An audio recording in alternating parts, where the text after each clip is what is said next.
A Bíblia é clara em informar que Jesus Cristo foi gerado pelo Espírito Santo. Depois, Jesus foi batizado pelo Espírito Santo, pelo Espírito conduzido até o deserto. Os milagres que Jesus realizou, ele realizou pelo poder do Espírito Santo. E quando Jesus ressuscitou, foi em parte pelo poder do Espírito Santo. O ministério de Cristo e o ministério do Espírito Santo, eles estão entrelaçados e interdependentes na Bíblia. Hoje, vamos aprender um pouquinho mais a respeito do Deus Espírito Santo.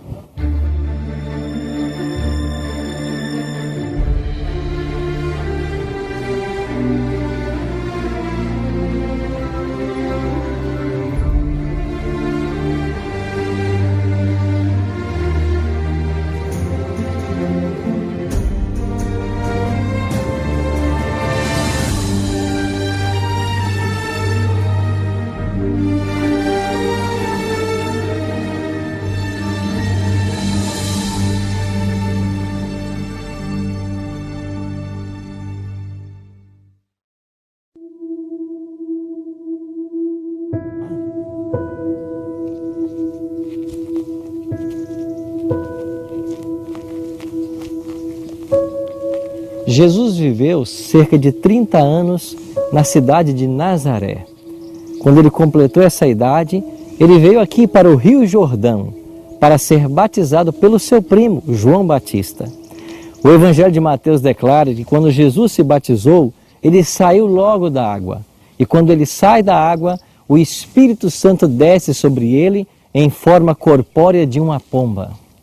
O Espírito Santo ungiu Jesus para iniciar o seu ministério terrestre.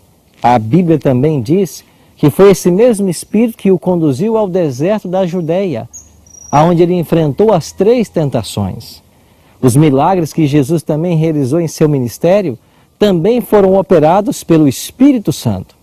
E antes de ascender aos céus, Jesus não poderia deixar os discípulos órfãos, e ele prometeu: eu vou, mas eu enviarei para vocês o outro Consolador, e ele estará para sempre convosco.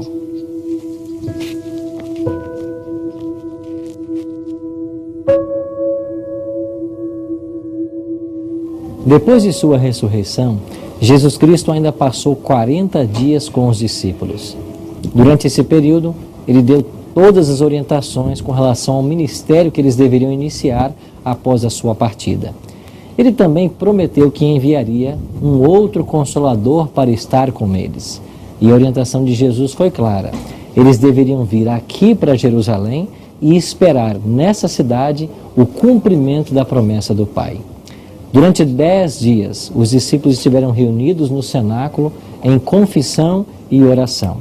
E ao findar esses 10 dias, chegamos exatamente na festa do Pentecostes, 50 dias após a Páscoa. Foi nesse momento, segundo o livro de Atos, capítulo 2, versos 1 a 4, que o Espírito Santo foi dado aos apóstolos. Entre eles foram distribuídas línguas e eles passaram a pregar o Evangelho na língua das pessoas que estavam aqui em Jerusalém. E os discípulos, que falavam apenas o grego e o aramaico, tiveram o dom de línguas para pregar do Cristo ressurreto para todas essas nações. O resultado foi extraordinário. Cerca de 3.000 pessoas se converteram a Cristo e naquele dia foram todas batizadas.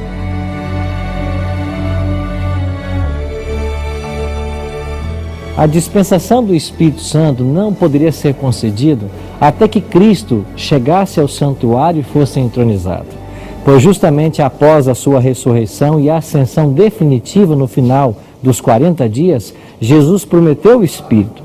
E 10 dias depois, Cristo estava sendo entronizado no santuário e o Espírito Santo foi dado à terra. Pedro vai usar essa metáfora para dizer que Cristo foi aceito junto ao Pai e exaltado à destra de Deus, cumpriu sua promessa de enviar o Espírito, o que eles estavam testemunhando naquele exato momento.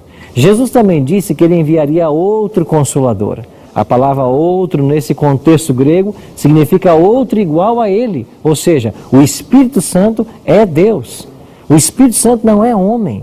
O Espírito Santo não é uma influência, não é um poder ativo. A Bíblia é clara em declarar que o Espírito Santo é Deus.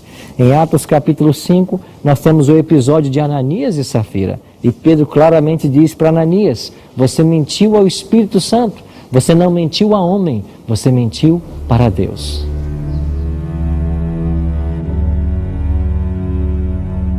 O livro de Atos da nossa Bíblia também poderia ser chamado Atos do Espírito Santo, porque o Espírito Santo é o agente que comanda o trabalho. Foi ele quem ordenou a Filipe que se aproximasse daquela carruagem onde estava o servo da rainha da Etiópia. Ele pregou o evangelho para esse etíope, ele tomou sua decisão e foi batizado por Filipe. Foi o Espírito Santo quem orientou a liderança da igreja a separarem Paulo e Barnabé, para que eles começassem as viagens missionárias e espalhassem o evangelho entre os gentios. Foi o Espírito Santo quem comandou a igreja nesse momento inicial. Assim nós vemos um forte papel do Espírito Santo na disseminação do evangelho.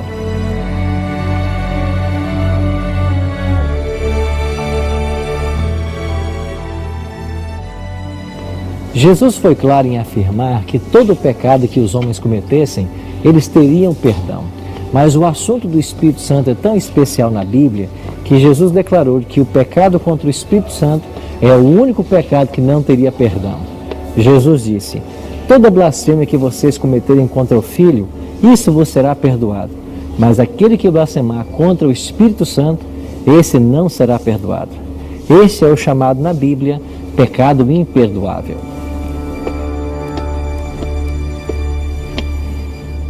O que é o pecado contra o Espírito Santo?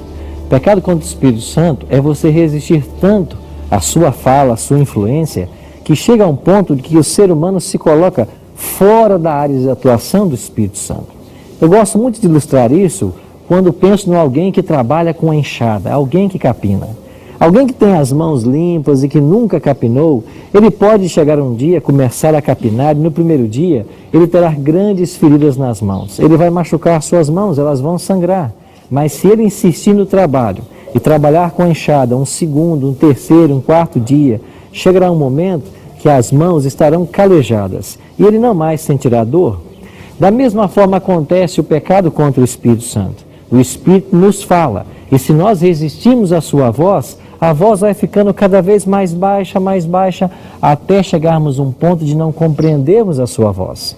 E como o Espírito Santo é o agente que nos leva ao arrependimento, a pessoa se coloca fora da área de atuação do Espírito e não pode se arrepender. Esse é o pecado imperdoável. Será que eu cometi esse pecado? Se você está assistindo esse material, se o Espírito Santo tem falado ao seu coração, se nesse momento você está compreendendo melhor as verdades da palavra, isso já é um grande indício de que você não pecou. Tenha esperança. O Espírito Santo está atuando na sua vida e Ele quer te colocar bem perto do Senhor Jesus Cristo. O Espírito Santo é chamado na Bíblia de outro Consolador. Ele estaria conosco até que Jesus voltasse para nos buscar novamente. Isso quer dizer que o Deus Espírito Santo é aquele que nos acompanha em todo o nosso processo de nascimento, crescimento e maturação no reino de Deus. Qual será a sua decisão hoje? Você permitirá que o Espírito Santo influencie a sua vida? Você aceitará a Cristo como teu Salvador pessoal? Você vai crer em Deus Pai, Deus Filho e em Deus Espírito Santo? Se essa é a tua decisão, eu queria orar por você agora. Bondoso Deus e Pai, obrigado pelo Teu Espírito que foi nos enviado como outro Consolador. Obrigado pela presença dEle em nossa vida que nos convence do pecado, da justiça e do juízo. Que nós possamos permanecer firmes ao Teu lado, até que o Senhor volte para nos buscar. Em nome de Cristo nós te oramos. Amém. Cristo disse que viria e veio. Ele disse que morreria e morreu. Ele disse que ressuscitaria e ressuscitou. Ele disse que vai voltar. Espere-o.